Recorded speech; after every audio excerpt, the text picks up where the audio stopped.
नमस्कार दोस्तों, आज की डिक्टेशन का टॉपिक रहेगा समान नागरिक संहिता। आपका डिक्टेशन शुरू होगा 5 सेकंड बाद। Ready, start.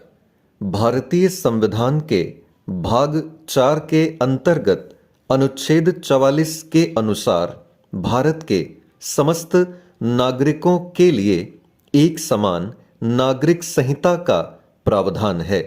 इसका व्यावहारिक अर्थ यह है कि भारत के सभी धर्मों के नागरिकों के लिए एक समान धर्मनिरपेक्ष कानून होना चाहिए। संविधान के संस्थापकों ने राज्य के नीति निदेशक तत्व के माध्यम से इसको लागू करने की जिम्मेदारी बाद की सरकारों को हस्तांतरित कर दी थी। समान नागरिक संहिता के अंतर्गत व्यक्तिगत कानून, संपत्ति संबंधी कानून और विवाह, तलाक तथा गोद लेने से संबंधित कानूनों में भिन्नता पाई जाती है। भारत विविधताओं से परिपूर्ण देश है।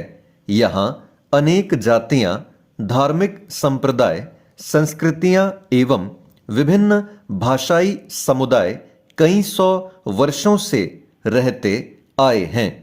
नागरिकता की दृष्टि से भी यहाँ के सभी नागरिक, चाहे वे किसी भी जाति व धर्म के हों, संविधान उनमें कोई विभेद नहीं करता है। यहाँ सभी नागरिकों को एक समान अधिकार प्राप्त हैं तथा उन्हें विधि के समक्ष एक समान माना गया है।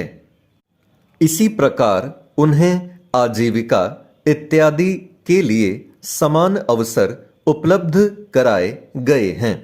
भारतीय दंड संहिता में विभिन्न प्रकार के अपराध एवं उनके लिए दंड की व्यवस्था है। यह संहिता किसी व्यक्ति विशेष को उसके धर्म, जाति अथवा संप्रदाय के आधार पर कोई छूट प्रदान नहीं करती है। विविधता में एकता के अनेक उदाहरणों के बावजूद अब भी हमारे देश में विभिन्न जातियों, धर्मों एवं संप्रदायों के लोग संपत्ति के स्वामित्व, उत्तराधिकार, नाबालिगों के संरक्षकत्व, बच्चों को गोद लेने, विवाह, तलाक आदि अनेक सामाजिक मामलों में अपने विशिष्ट कानूनों एवं परंपराओं को ही मानते आ रहे हैं।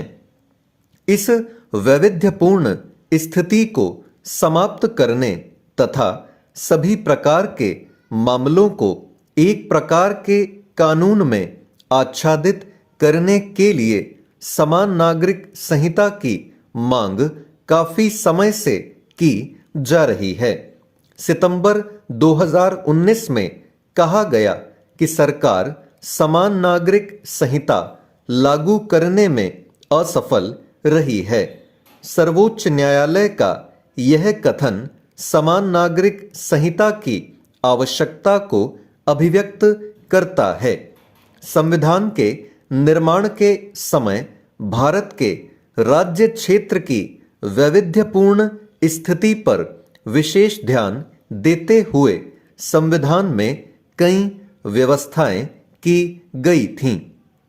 इसी को ध्यान में रखते हुए संविधान के अनुच्छेद 14 से 18 में समानता के मूल अधिकारों को प्रत्याभूत किया गया है।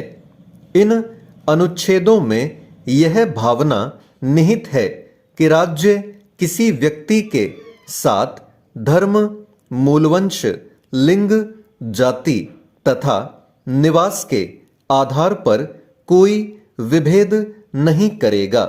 इतना ही नहीं, भारत में निवास करने वाले धार्मिक तथा भाषाई अल्पसंख्यकों को भी अपने धर्म, भाषा, लिपि एवं संस्कृति के संबंध में अनुच्छेद 25 से 28 में कई अधिकार दिए गए हैं।